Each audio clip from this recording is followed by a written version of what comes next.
안녕하셨죠? 네, 반갑습니다. 네. 첫 번째 질문으로 예, 3년여간의 의정 활동을 보내셨어요. 네네. 초임 때와 지금 현재와 변화된 점이 있으시다면 무엇일까요? 당초에는 이제 처음에 아무것도 모르고, 이제 초임을 맞았는데, 상반기하고 이제 하반기하고 이게 엄격하게 이게 이제 상임위가 나눠져다 보니까, 이제 그런 부분에서 좀 차이점이 있는 것 같고요. 어쨌든 제가 이제 20여년 넘게 공기업에서 제가 전반기에 활동했던 도시환경이, 그다음에 하반기에 지금 와 있는 건설교통의 업무가 대동소이한 그런 부분이 있습니다. 도시환경이 상반기에 이제 도시환경이는 사람으로 얘기하면 이제 소프트웨어 두뇌라고 해서 우리 경기도 지역의 전반적인 도시와 환경, 그다음에 택지개발하고 산업단지 주택을 어떻게 공급할까 하는 그런 어떤 플랜, 계획 위주의 도시환경위가 그런 상임이라고 하면, 이제 건설교통위는 한마디로 사람으로 얘기하면 저 신체적인 손과 발의 역할을 하고 있는, 이렇게 도시환경위에서 계획을 세우면 건설교통위에서 시행하는 어떤 그런 상황이죠. 이제 그런 부분에서 좀 차이가 좀 있을 수가 있습니다. 그래서 그 부분을 수행하셨을 때 네. 지금 그 부분을 지금 이어서 하고 계시는 게 맞는 것 같고, 그렇죠. 그렇다면은 이제 지금 말씀하신 이제 경기도형 이제 신도시 완성을 꿈꾸신다고 저번에 한번 말씀하셨죠. 그렇죠. 예.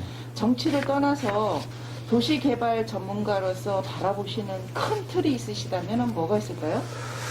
아무래도 이제 우리 신도시 부분을 잠깐 짚고 넘어가면, 우리가 이제 제 3기 신도시를 이제 작년 이제 발표를 했고, 사실적으로 1기, 2기 신도시가, 사실적으로 우리 수도권으로 많은 인구들이 집중을 하는 이런 상황에서 집값 문제를, 집을 어떻게 좀 해결할 수 있는 방안이 뭐냐 해가지고 이제 1기, 2기 신도시를 사실적으로 구성을 했거든요.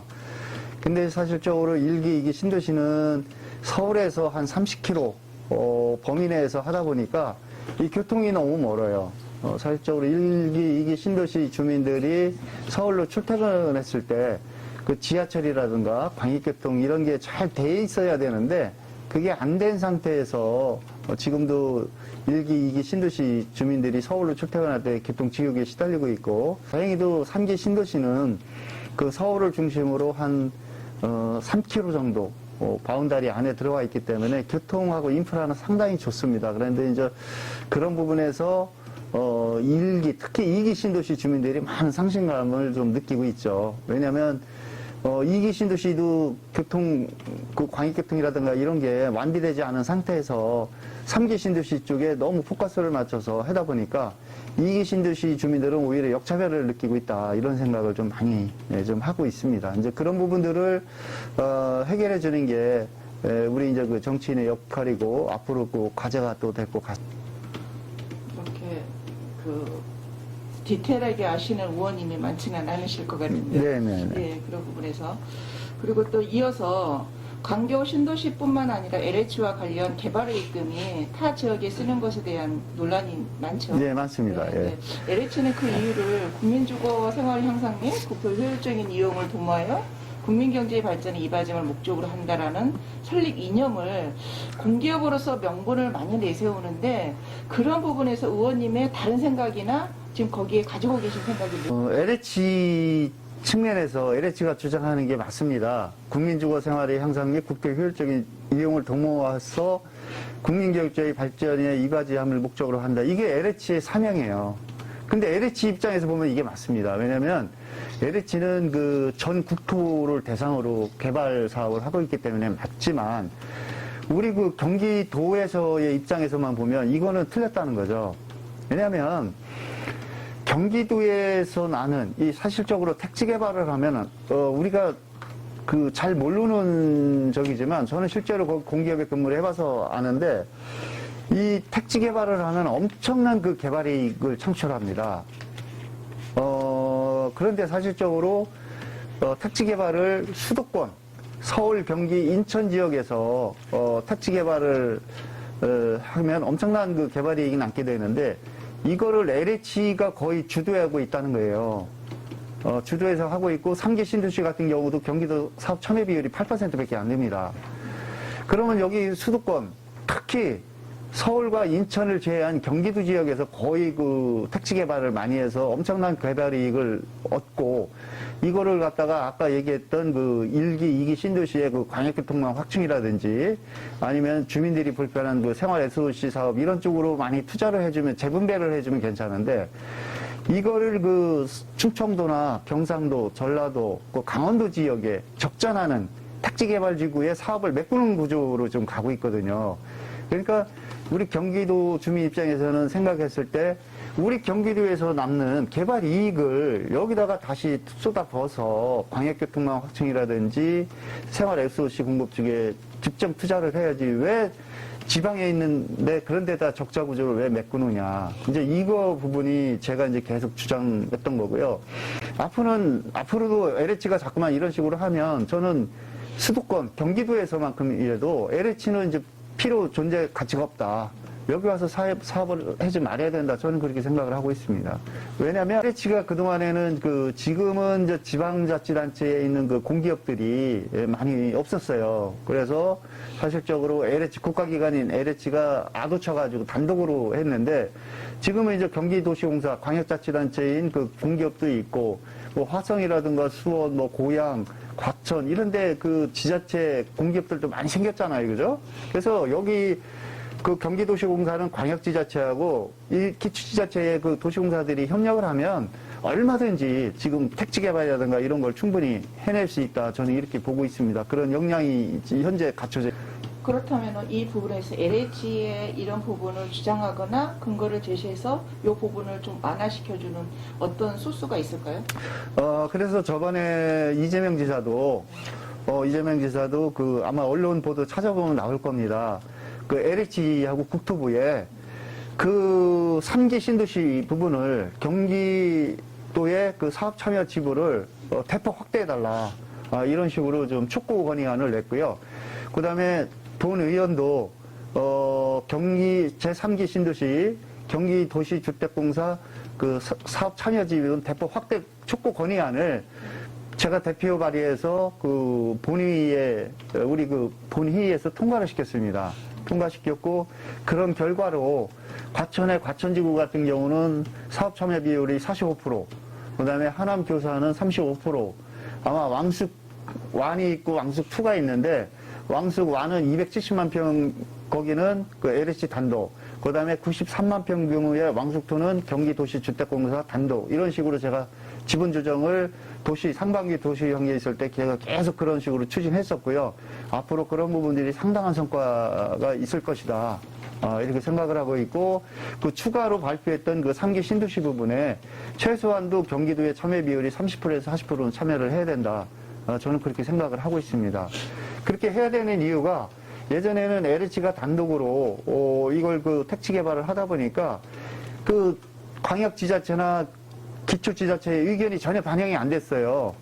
그래서 앞으로는 광역지자체라든가 기초지자체의 의견을 최소한도 그 택지 개발이라든가 산업단지 이런 거 조성할 때 거기에 반영을 하려면 그 광역과 기초의 그 신도시 참여 비율을 대폭 늘려야 되겠다. 저는 그렇게 생각을 하고 있고 앞으로 그렇게 추진할 계획으로 있습니다. 수원시로 넘어와서요. 네. 특례시로 지정된 수원시는 이제 이전보다 앞으로 이제 많은 부분이 중요한 부분에 있어요. 어떻게 보면 포화 상태 이런 데인데 특례시만 된다고 그래서 다 된 것은 아니라고 봐요. 예산 문제나 어떤 부분을 어떻게 활용하느냐에 따라서 특례시다운 모습을 가져갈 건데 지금 현 시장이 삼선으로서 임기를 이제 1년을 남기고 있는데 다음 선출된 시장에 역량이 막중한 부분에 있어서 그렇습니다. 의원님은 어떤 부분을 펼쳐나가야 특례시의 모습을 제대로 가져간다고 생각하십니까? 특례시의 최대 그 두 가지가 핵심입니다. 하나는 뭐냐면 그 인사, 그러니까 공무원 수를 늘린다든지 어떤 이런 조직을 늘린다든지 이 부분이 현재는 수원시는 현재 이제 기초지자체다 보니까 그 정부인, 중앙정부의 행자부의 그 승인을 받도록 되어 있어요. 근데 특례시가 되면 공무원을 늘린다든지 줄인다든지 조직을 늘린다든지 줄인다든지 이거를 특례시의 고유 권한으로 가져올 수가 있습니다. 이게 첫 번째고요. 두 번째는 그 재정 독립입니다. 지금 그 경기도의 그 가장 이 취득등록세가 여기서 핵심이 되는데요. 그 취득등록세는 사실적으로 도세입니다. 경기도세. 도세인데 우리가 그 도세 중에 가장 그 큰 비중을 차지하고 있는 게 취득세하고 등록세거든요. 이 부분이 지금 현재 그 취등록세는 사무위임 그 규칙인가요? 거기에 근거해가지고 이게 이제 그 수원시에서 취등록세, 집을 사거나 차량을 사게 되면 이걸 수원시에서 이걸 취등록세를 우리 그 주민들한테 받아가지고 경기도에다 제출을 해주면 경기도에서는 다시 50%를 줍니다. 그러니까 취등록세를 도하고 그 기초지자체하고 50대 50으로 이렇게 나눠 갖는 구조거든요. 그런데 이거를 갖다가 지금 그 특례시가 되면 6대 4로 가든지 아니면 오히려 7대 3으로 70%를 특례시가 가지는 이런 지금 구조로 지금 조정을 하고 있기 때문에 재정 건전성이 굉장히 높아지는 그런 효과가 있습니다. 그래서 지금까지 그 염태영 시장님과 특히 우리 김승원 국회의원, 뭐 김진표 장관님을 포함해서 우리 5명의 국회의원들이 열심히 노력해서 큰 성과를 이제 거뒀는데 실제로 이게 아시다시피 내년 1년간 유예기간을 뒀어요. 그래서 시행일은 2022년 아마 2월 정도로 시행이 되는 걸로 알고 있고요. 그 중간에 요 핵심 사항인 이 재정 분담 이 부분, 그 다음에 인사관계 이 부분을 어떤 식으로 가져갈 것인지 아마 지금 계속 이제 그 특별 TF팀을 구성해서 지금 하고 있는 것으로 1796년 수원 화성이 완공됨으로써 계획된 도시가 이 수원입니다. 그래서 한 230년이 된 도시다 보니까 신도시가 많이 늘어났고 기존에 있던 그 구도심들 원도심하고 이게 지금 격차가 너무 심하게 지금 발생이 된 사항이 있고 그 다음에 개발 가용지가 다 끝났어요. 그래서 수원의 인구를 어떤 식으로 감소되지 않고 인구를 어떻게 하면 증가시키고 최소한도 인구를 그 현행대로 유지할 갈 수 있는 방안이 뭐가 있느냐. 이제 이 부분에 대해서 우리가 포커스를 맞춰줘야 되고, 다음에 어떤 시장님도 그거에 대해서 그런 쪽으로 관심을 가져서 운영을 해. 잘 아시다시피 용인 같은 경우는 지금 SK 하이닉스가 그쪽으로 몇백만 평 규모로 해가지고 원산명 쪽으로 간다는 거 아닙니까? 그 다음에 화성도 지금 안산에 있는 공장들이 전부 지금 화성 쪽으로 이전하고 있어서 그 화성하고 용인은 무한적인 잠재력도 가지고 있고 앞으로 그 개발 가용지도 많고 인구가 증가할 수 있는 모든 여건을 가지고 있고 그럼으로써 기업들로부터 세수를 많이 창출하고 일자리가 늘어나다 보니까 인구들이 계속 늘어나는 거예요. 그러면 그럼 수원은 어떻게 가져가야 되느냐? 저는 아까도 말씀드렸지만 수원은 이제 개발 가용지가 다 없습니다. 그러면 어떻게 할 것이냐? 양질의 일자리를 계속 공급해 주는 수밖에 없습니다. 그럼 이 양질의 일자리를 공급해 주려면 어떻게 가야 되느냐? 우리 수원을 중심으로 동서남북에 최첨단 산업단지하고 테크노밸리 이런 걸 만들어줘야 됩니다. 그러면 수원을 중심으로 동서남북의 축을 한번 볼까요? 다행히도 동수원 쪽에는 삼성전자라는 세계적인 거대 도시, 거대 그 기업이 들어와 있어요. 그래서 삼성이 필요로 하는 게 뭐가 있냐. 지금 연구소도 엄청나게 크게 들어와 있지 않습니까? 그래서 삼성이 필요한 게 뭐가 있냐. 너희들한테, 삼성한테 도움이 되는 최대한 그 기업 지원하는 그 대책이 필요하다. 그래서 저쪽에는 삼성 그쪽에는 화성하고 경계가 좀 붙어 있지만 아직도 도시 공업지역으로 돼 있는 부분이 있어요. 원천 그쪽은. 그래서 그 지역을 그 삼성이 필요하는 업종이라든가 이런 것 쪽으로 그 도시계획을 좀 풀어줄 필요가 있고 그 지역을 삼성으로 특화된 클러스터 단지, 삼성의 최첨단 클러스터 단지를 더 확대해서 저는 만들어줘야 된다. 이렇게 좀 보고 있고요. 이 서수원 쪽.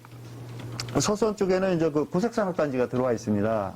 고색산업단지 쪽에 들어 있는데, 고색산업단지 그 주변으로 조금 이렇게 여유 있게 조금 그 더 황구지천 주변이라든지 이쪽으로 좀 개발할 수 있는 그 여유 부지가 조금 있습니다. 그래서 어차피 서수원 쪽에는 이 무거운 그 공장들, 등치가 큰 무거운 공장들이 들어와 있기 때문에 그거를 좀 더 확대시켜주고, 그 다음에 최첨단 그 아파트형 공장들을 그쪽으로 밀접하게 배치를 해주게 되면 이 서수원권이 안정적으로 유지를 할 수 있는 그런 저희가 되고요. 그 다음에 지금 북선 쪽에는 이몽리 일원의 북선 테크노밸리를 지금 판교 테크노밸리 규모 한 20만 평 규모인데, 북선 테크노밸리를 좀 토지 이용을 좀 이렇게 토지를 다 이렇게 한번 계획을 세워서 그려봤더니 한 15만 평 정도 나옵니다. 테크노밸리, 판교 테크노밸리보다는 조금 작지만, 거기에다가 지금 현재 이폭동에 추진하고 있는 그 사이언스파크를 같이 이거를 매칭으로 A지구, 북선 A지구, 북선 B지구 이렇게 해서 연결을 해주게 되면 이 사이언스파크는 이게 한 12만 평 정도 되거든요. 12만 평하고 이 북선 테크노밸리 15만 평을 합치면 7만 평 정도 나오잖아요. 판교 테크노밸리가 20만 평인데 이거보다 큰 규모로 나와서 이쪽에는 최첨단 IT, NT, BT, 로봇, 인공지능, 그다음에 드론 이런 산업으로 집중 배치를 해주게 되면 이 성균관대역을 중심으로 한 그 동서남북 축이 판교 테크노밸리 규모로 엄청나게 개발이 되고 활성화가 될 수 있다. 저는 이렇게 보고 있습니다. 그러면 여기 저 남수원 쪽에는 뭐를 보여야 되느냐? 남수원 쪽에는 수원 공무원 이전지가 있습니다.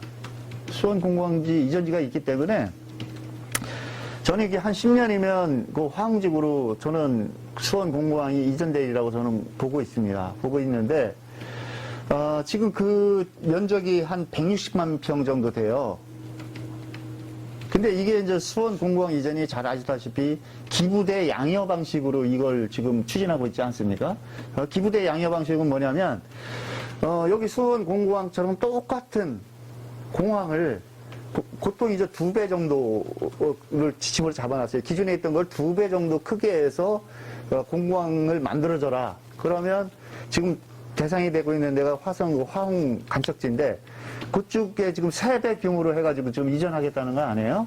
그래서 그쪽에 이전을 그대로 해주고 그러면 그걸 그 공공항 이전지를 갖다가 그 지자체에다 주는 기부대 양여 방식이 이제 그런 뜻이거든요. 그래서 저는 10년 후면 이전하리라고 보고, 저게 160만 평이기 때문에 평당 지금 한 8조 정도가 들어간다는 거 아닙니까? 그러면 지금 160만 평이니까 8조 원을 어떻게 조달할 것이냐? 지금 땅값만 해도 지금 500만 원 잡으면, 그죠? 거기를 평당 500만 원 잡으면 160만 평 곱하기 500만 원 하면 아마 8조가 나올 거예요. 8조 원이. 근데 저는 저게 이전할 때쯤 돼서 저게 끝났을 때 개발 가치는 평당 1,000만 원 이상을 보고 있습니다. 그러면 충분히 그 이상의 그 기부대 양해 방식으로 했을 때 그 이전 비용이 뽑고도 남는 이런 구조로 갈 수 있다. 그래서 저는 저거를 그 이전하게 되면 평당 최소한도 한 1,000만 원 정도로 저는 부동산 가치를 보기 때문에, 그러면 얼마예요?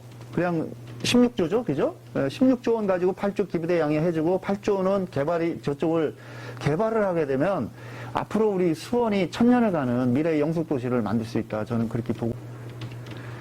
지금 수원 공공항지가 보면은 굉장히 입지가 좋아요. 그래서 아까 얘기했던 한 16조 정도의 이익이 남으면 그걸 갖다가 8조 정도는 기부대 양해 방식으로 쓰고 8조는 거기를 이제 최첨단 그 테크노밸리나 그런 쪽으로 재원을 쓰게 되면 거기서 IC 바로 그 고속도로에서 그쪽으로 바로 IC를 연결해서 버립니다. 그러면 거기가 바로 올라타가지고 인천공항까지 가는데 한 50분? 50분에서 1시간이면 가죠. 인천공항까지. 오히려 판교보다 더 가깝습니다. 판교는 여기서 또 가려면 한 10분 이상 가야 되잖아요. 그죠? 근데 여기서는 바로 올라탈 수 있기 때문에 굉장히 위치가 오히려 판교 테크노밸리보다 잘 갖춰져 있고, 여기에는 삼성전자도 있고, 그 다음에 그 좋은 양질의 그 학교들이 많잖아요. 대학이, 그죠? 아주대학교, 성균관대, 경희대, 그 다음에 이제 그 수원대, 이런 게 있기 때문에, 저는 그 오히려 산학연, 연구 이걸 그 직접 해가지고 같이 협력업체를 구성을 해주게 되면 아마 수원이 무궁무진하게 발전할 수 있다. 저는 이렇게 생각을 하고. 지금 말씀해 주신 부분에서 이어서 더 말씀을 드린다면, 이제 수원시 개발 환경에 있어서 용적률과 대지 건물 비율이 타 지자체에 비해서 현저히 낮아요. 그러니까 이를 개선하는 방법이 무엇인가에 대해서 말씀해 주시고, 아까 그 부분, 그러니까 정조대왕의 문화도시로 했던 부분, BJ 대부분을 조금 더 완화해 줄 수 있는 다른 방법이 있으시다면, 거기에 대해서 좀 설명 좀 부탁드립니다. 수원은 네. 그 거의 완벽한 도시다, 저는 이렇게 생각을 하고 있어요. 제가 어느 도시랑 비교를 해도. 왜냐면 예를 들어 볼까요? 그 수원은 이 수원 삼성전자라는 그 세계의 그 기업이 있는 반면 또 그 수원 화성이 있어요. 이 화성이 있다고 하는 거는 굉장히 그러니까 역사와 현대가 공존하는 도시다, 이렇게 보시면 될 것 같고요. 이 수원 화성이 있음으로써 좋은 점도 있지만 나쁜 점이 있어요. 왜냐하면 좋은 점은 그 많은 관광객들이 좀 찾아올 수 있고, 그 다음에 시민들한테 그 휴식과 여가 공간을 제공할 수 있는 이런 부분들도 있지만, 나쁜 점은 이게 문화재보호법으로 세계 유네스코에 등록이 되다 보니까 이 문화재보호법상 그 성곽으로부터 500m 이내까지는 고밀도라든지 뭐 이런 부분에서 개발해서 이게 행위 제한을 받거든요. 그래서 이 수원이 그 외곽으로, 그러니까 팔달구에서 외곽으로 자꾸만 이렇게 신도시 부분이 이제 확장이 되고 있는데, 이제 그런 거 때문에도 그럴 수가 있습니다. 그런데 저는 그 수원이 어떤 단점보다는, 이 수원 화성 행궁이 있음으로써 단점보다는 저는 장점이 더 많다고 저는 보고 있어요. 그래서 제가 좀 안타까운 부분은, 한양 같은 경우, 서울의 한양이나, 그 다음에 광주의 남한산성 같은 경우는 문화재보호법이 200m, 그러니까 성곽으로부터 200m까지만 행위 제한을 받는데, 수원은 500m로 행위 제한을 받고 있어요. 과다하게 제한을 받고 있다. 저는 그렇게 생각하는데, 이제 그런 부분에서 좀 그 담당 공무원들이 더 이렇게 좀 열심히 발로 뛰어서 그걸 좀 했어. 저는 좀 무리가 좀 따르더라도 예전에 시장님들이 그 지역을 미관직으로 아예 묶어가지고 아예 그 빌라라든지 그 다음에 연립은 허가를 안 해줬어야 돼요. 지금 저기 전주 한옥마을이 어떻게 해서 이제 개발이 됐는지 제가 잠깐 저도 파악을 해봤는데, 지금 그 전주시장 3선 하던 사람이 전북지사로 갔습니다. 전주시장 3선 하던 사람이 일체 건축 허가를 안 내준 거예요, 그 지역을. 안 내줬습니다. 요걸 자기가 다 요거 먹어요. 안 내줬습니다. 그렇게 한 게 20년을 건축 허가를 안 해준 거예요. 그러면서 나중에 20년이 지나서 이제 됐다 해가지고 건축 허가가 내주기 시작한 게 뭐냐면, 딱 그림을 해가지고 무조건 경관 심의를 디자인을 다 받독되어 있는 거예요. 그래서 이게 약간의 어떤 그 양식이나 이런 쪽으로 가면은 이걸 허가를 안 해줍니다. 그거의 특성에 맞게 한옥으로만 이게 허가를 해주게 돼 있고, 우리나라의 5천만 인구 중에 2,700만이 여기 수도권에 살잖아요. 엄청나게 여기 끌어들일 수 있는 여건이 있는데, 저기 전주 한옥마을만도 못하잖아요. 지금 우리가 여기 솔직히 우리 얘기를 하면.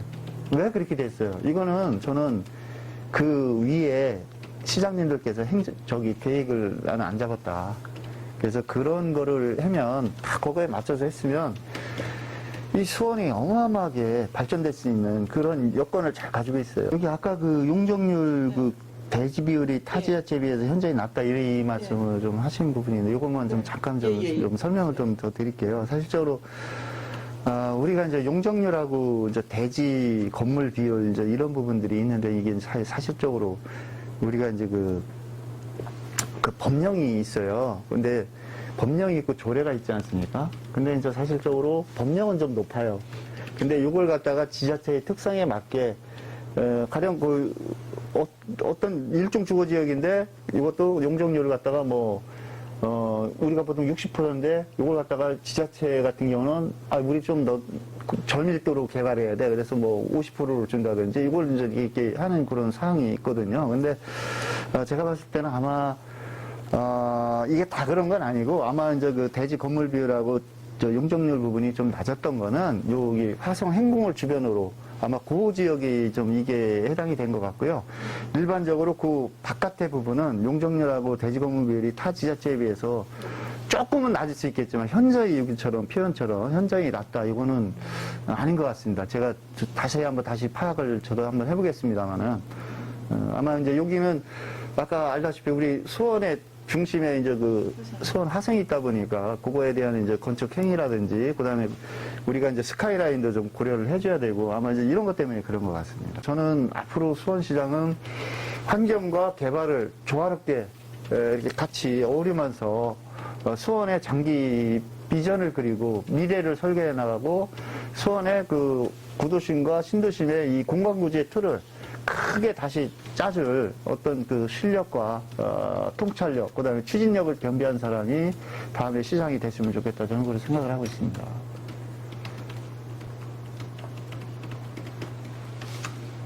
그렇다면 이제 마지막으로 네. 향후 의원님의 정치 방향과 이제 도민에게 인사 말씀 좀.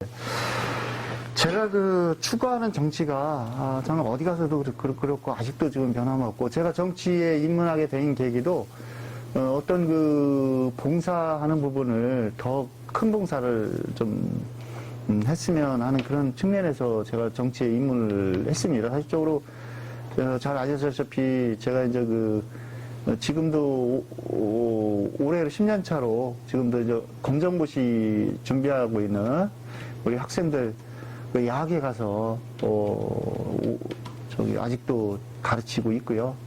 제가 이제 그 중등부 사회를 가르치고 있습니다. 그래서 매주 금요일이면 금요일날 저녁에는 하루 무조건 그 야학에 가서 우리 그 가르침을 좀 실천하고 있고요. 그다음에 지금은 이제 그 가끔 가거나 이제 자주 안 가는데 제가 이제 무료급식봉사 회장을 또 맡아서 오랫동안 했어요. 그러다 보니까 그래서 이제 수원역하고 여기 장안공원에 거기서 이제 그 일요일 아침마다 새벽에 이제 노숙자하고 독거노인들 한 200명, 한 250명 이렇게 식사를 모셨었는데 제가 이제 정치인이 되다 보니까 그 괜히 그 봉사단체 부분은 그 우회의 소지가 있어서 제가 이제 회장을 물려주고 제가 이제 거기는 그 손을 지금 뗀 상태입니다. 이거는 그 봉사단체가 대다수의 많은 사람들로부터 한 달에 10,000원, 20,000원씩 이 CMS 계좌로 이걸 받고 있는데 그 성향이, 정치 성향이 틀리신 분들도 많거든요. 그래서 제가 그걸 정치적으로 이용한다, 뭐 표를 위해서 또 저기 한다, 이런 오해에 맞을 수 있기 때문에 제가 이제 도의원 출마 선언하면서 바로 회장을 바꿔서 이렇게 했는데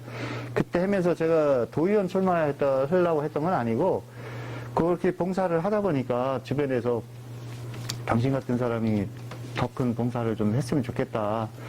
뭐 도시계획이라든가 도시개발, 그 다음에 토지 보상이라든지 땅 분쟁, 뭐 이런 그 지적 측량 이런 부분, 재개발, 재건축 이런 쪽에도 많은 경험이 있으니까 이걸 오히려 실생활에 주민들한테 도움이 되는 부분을 당신 같은 사람이 한번 해봤으면 좋겠다 해서 이제 제가 이제 그 정치에 입문하게 된 계기가 됐고요. 제가 이제 잘 아다시피 도시계획하고 도시개발 분야 쪽에 우리 경기도 의원 140명 있는데 사실 좀 아는 사람이 거의 없습니다. 그래서 이제 우리 그 LH 아까 얘기했던 그 LH 쪽에 우리 경기에서 발생하는 개발 이익을 LH 쪽에 많이 뺏길 수는 없잖아요. 어떤 이런 부분들을 알아야지 LH들한테 안 뺏깁니다. 사실적으로 LH 공적이 접니다. 우리 LH 직원들한테 공적하면 이 필근 의원이 어떤 사람이야 막 이렇게 얘기를 한대요. 너무 이제 이렇게 저기 하니까. 근데 저는 어차피 경기도민으로서 저는 또 경기도를 대표하는 경기도 의원으로서 경기도의 이익을 대변해야 되는 거고 어떤 많은 개발 이익을 창출해서 우리 경기도에 쏟아볼 수 있게 하고, 그 다음에 광역교통망, 지금 미비되어 있는 광역교통망 확충이라든지, 그 다음에 경기도에 있는 그 생활 SOC 사업 등을 집중적으로 우리 주민들이 편리하게 활용하고 잘 살 수 있도록 집중적으로 배치해주고, 주차장 문제라든지 뭐 이런 문제들을 해결하는데 제가 이제 선두에 서서 열심히 노력할 계획으로 있고, 어렵고 가난하고 소외된 사람들 위주로 저는 앞으로 그런 식으로 조례개정, 재개정을 해왔고, 앞으로도 그렇게 어려운 사람들 위주로 할 계획으로 있습니다. 그래서 제가 평소 지향하는 정치가 행복한 정치, 그 다음에 아름다운 정치, 이제 가슴이 따뜻한 정치를 제가 지금 추진하고 있고, 앞으로도 그렇게 구현을 할 생각으로 있습니다. 우리 경기도민 여러분 반갑습니다. 제가 그 많은 우리 경기도 지역의 도시계획이라든가 도시개발, 그 다음에 신도시, 산업단지 조성, 임대주택 건설, 생활 SOC 이런 부분들을 그 많은 우리 도민들께서 편리하게 이용하시고 불편함이 없도록 하는 게 저희 목표고 소신입니다. 앞으로 공기업에서 20여 년간 넘게 제가 경험하고 배웠던 그런 업무들을 우리 그 경기도민들께 모두 돌려드리고 행복한 경기도, 잘 사는 경기도를 계속 만들어 나가도록 하겠습니다. 감사합니다. 수고하셨습니다. 아이고, 고맙습니다. 커피 드시죠.